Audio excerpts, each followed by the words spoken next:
Hi everyone. I just turned 4 years, 9 months, and 6 days sober today. I'm so thankful to be alive. So appreciative of the gifts that have been given to me and for the strength to carry on.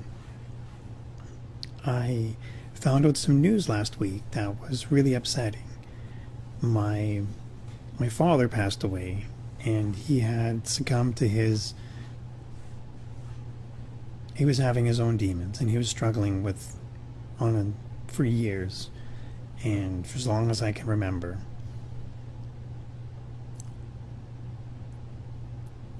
One of my most memorable experiences with my dad was when he took me to Disneyland. And when you're 7 years old, it's super exciting to get on a plane, to go somewhere, to have fun, much less with your dad. And I was so excited to see him for such a long time. And he made sure I had a blast. He took me on all the rides, all the excursions, all the food, all the things you shouldn't eat. It was so much fun. And we ended up going, and it was like an all-inclusive, one of those ones where you stay in the resort on site and you get the passes delivered. It was really amazing. And then every day was something different. One day we went to Knott's Berry Farm. Another day we went to Universal Studios. Knott's Berry Farm is where Snoopy is, and then Universal Studios is where Jaws and Miami Vice are. The new Miami Vice wasn't there; it was just the old one. But we were there for 7 days, and I remember the one of the most memorable experiences I held on to was one of the MCs at on the tour ride that we were on. One day was the same tour operator MC for another day, so they were operating the mic on both days. And on the second day, the girl that was doing it stopped and made sure that she called it out. She was like, "Hey everyone, this is my friend from Canada, and everyone say hello." And when you're 7 and it's your birthday, it's an amazing experience to be in Disney, much less even more to share that with your dad. And then you get called out because it's your birthday and you're on a tour bus and everyone's cheering. It's so much fun. It was really exciting, and I hold on to that, and I remember that to this day. You can see my expression right now as it lights up, and I can't help but think that right there, that moment, it made me feel appreciated and valued. And I fast forward now, and I realize that moment is the moment where I felt that's what I wanted to do. Not work at Disney or be an MC, but more so be to create that memorable experience in everything I do. And that feeling is the first time I remember feeling that. And I was like, holy cow, this is amazing. This is so much fun. And every day I do that at work, no matter how complicated it is or how crazy it can get.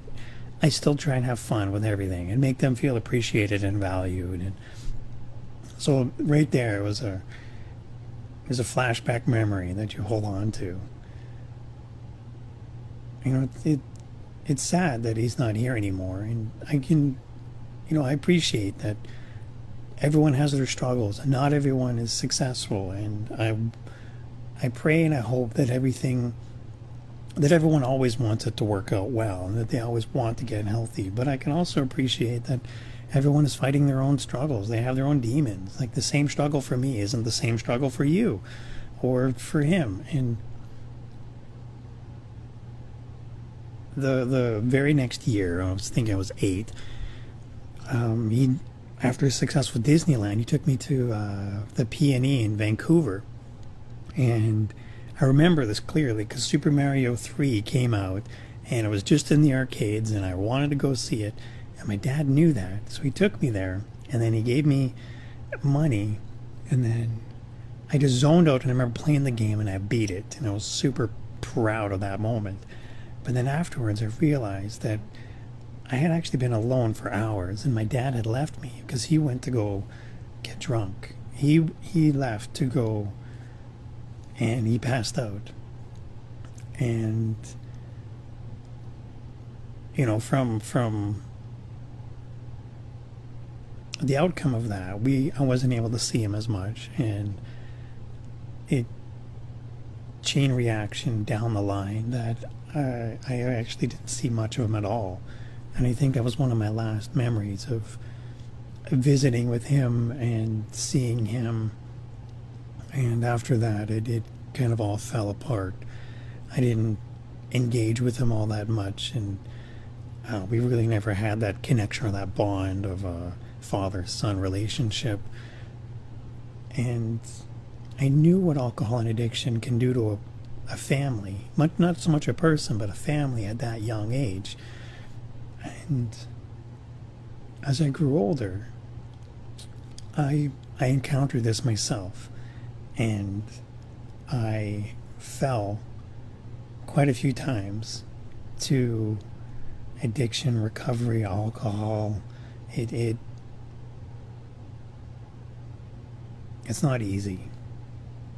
And it wasn't until a few years ago, 4 years, 9 months, and 6 days, that I was strong enough where I had the right support system in place, where I reached out for help, and I came clean. I opened up. I shared my heart, and I wanted to get better, and I had no options that I felt, and I didn't know what else to do, and I was just repeating the same pattern over and over and over again. And I realized that if I didn't change what I was doing then, that I might have a very different outcome if I kept going on that path. And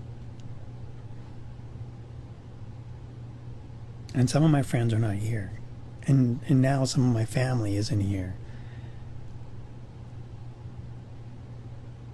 The lessons you learn in recovery is that you're not alone. There's a fellowship. You have camaraderie. You have a brotherhood. There's meetings. There's an outpour of support.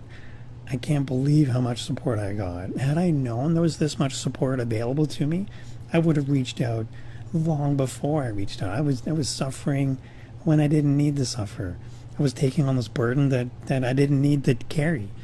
And I was holding on to these resentments for what seemed like forever. And the moment I let them go, the moment I just be free, and like I'm still like, you still got to live life on life terms, don't get me wrong, but the moment you no longer hold on to resentments and you just keep your side of the street clean, you hold tight to what you're here to do. You know, you make sure you're not hungry, you're not angry, you're not lonely, you're not tired. There's the 4 things you got to look out for. You take care of those at the beginning of your day, and the rest of your day it becomes a little bit easier, because now at least you're not making a decision in one of those mindsets. Because the moment you fall prey to that, the matchstick, it sets ablaze everything. And you play the tape to the end, like my friend Al says, and pretty soon you're out of control. And the last thing I want is for someone to have that feeling where you are alone. You know, it's like the opposite effect of that earlier memory, where you make someone feel appreciated, valued, and supported. And then once you have those feelings in place, there's not much room for anything else. And like, you still got to work on your program. Like, I still have to work on my program before I can do that for other people. Like, I still got to recharge my batteries before I can help other people recharge theirs. But I can appreciate how some people don't have that support structure in place, where they don't feel like there's anyone out there, where they don't feel like they're supported, or they don't feel valued. And then pretty soon you're making crappy decisions and a crappy mindset, and then you're using crappy solutions. And I'm sharing this because I know what it's like, and I know how hard it can be. And by no means is it easy. It's tough when that person is a friend. It's even harder when it's a family member. You know, in the meetings, they always have an empty chair, like in the middle of the room. And I didn't know what it was for at first, but it's for the person on the struggle, the person who's not in the meeting, the person who's out there and they feel alone. They feel like there's no options, there's no solutions. But there is a better way. There is hope. There's compassion, there's love, there's empathy. All of that's out there. You just may not feel it in that moment.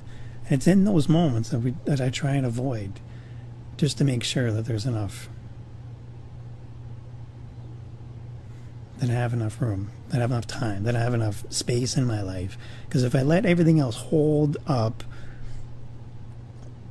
it's not adding value. And the more I clutter up my life, the more anxious I get, the more anxiety I become filled with, the more nervousness, the more, like, you just start spiraling out of control. Sure, there's always days where things are up, but there's always days when things are down. And I remember one of my friends, he says, you can have a, he says he never has a bad day. And I was like, well, what do you mean? You can't have everyone's got a bad day. It's a Tuesday or whatever. And I think, no. You can have a bad minute. You could even have a bad hour. But there's no such thing as a bad day. And then when he said that, my friend, I was like, holy crap. He was one of the counselors at the treatment center, but he became a friend. And I realized how much of my life is being taken up by things that are not adding value. What can I do to help clear out this space so that I can add value? And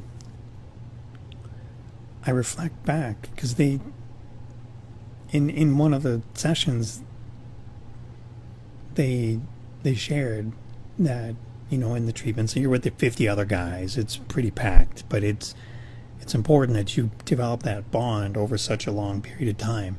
And as I turn to the person on your left, and take a look at the person on your right, and then realize that a year from now, when you come back, that only one of those two will be there. I was like, well, what do you mean? Like, doesn't everyone want to get better? Doesn't everyone want to come back? Like, it's only a year. No. Boy, was I naive. The struggle is real out there. Like, not everyone has that support structure in place. Not everyone has that sense of well-being or that feeling of compassion or empathy or love, or nor to even feel validated at the smaller scale. And every day is a struggle. No 2 days are the same, but I like to believe that every day is an opportunity. And every day is to get a kudos or a high five. Every day there's a way you can turn things around. Some days are more harder than others, not gonna lie. Still working on my program. And the thing I can hold on to, and the thing I've come to terms with now, is that someone who's on the struggle for so often, so long, and when they move on and when they're no longer here, I can have faith and I can trust that that person is no longer suffering, that person is no longer hurting. And I'm thankful that I'm here and that I have an opportunity to share and to carve a new fate and to shape a new path, and to use that as a way to help fuel the fire, to move forward, to move through, and to keep living life on life's terms while still carving a path of my own. Despite the rain, like, things are going to happen no matter how I feel about them, but what I can do is use those feelings to motivate me. Feelings are a signal. If I'm feeling something, that's sending a signal to me. What part of me is feeling this way? What part of me is feeling that, if it is the hungry, angry, lonely, or tired, if I can get that root cause, maybe I can help shift that and move it into a new light. If this can mean something else, then what if it's just my perception of that idea?